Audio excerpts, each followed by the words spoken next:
Presque aussi célèbres que les bus rouges à Impérial, confortables et spacieux, les Black Cabs ou taxis noirs sont 20 000 en circulation à Londres.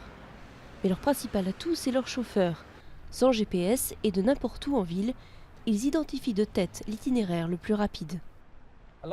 La plupart du temps, je le fais sans même y réfléchir. Ça ne me stresse pas plus que ça.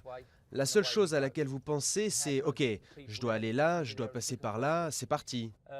Mon cerveau est conditionné à réagir de cette manière. Ces capacités d'orientation fascinent les scientifiques.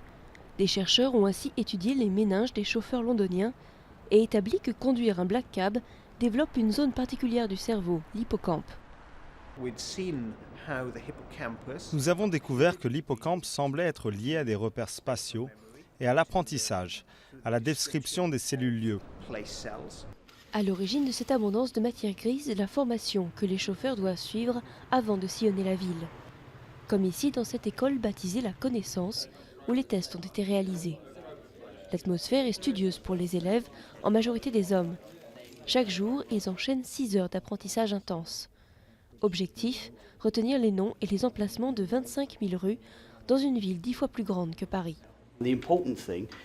Quand on regarde ces plans de Londres, on voit bien que les routes importantes sont les jaunes et les oranges. Donc il commence par apprendre ces routes.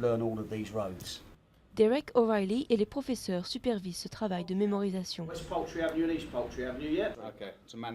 Vers Manor House Station, direction Upper Street et à gauche. Tu continues à réfléchir comme un élève, tu ne visualises pas devant toi, regarde devant toi. Pour connaître Londres comme leur poche, les aspirants chauffeurs travaillent en moyenne 3 ans avant d'obtenir leur diplôme. Le taux d'échec est impressionnant, près de 30% n'obtiennent pas le sésame.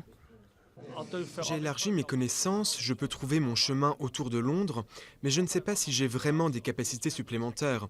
J'ai utilisé des techniques de mémorisation pour essayer d'apprendre des choses, mais parfois on a mal au crâne quand on bosse sur ce genre de trucs. Ceux qui réussissent peuvent se targuer d'avoir une mémoire spatiale plus développée que la moyenne, et ils gagneront plus d'argent que les chauffeurs de taxi indépendants.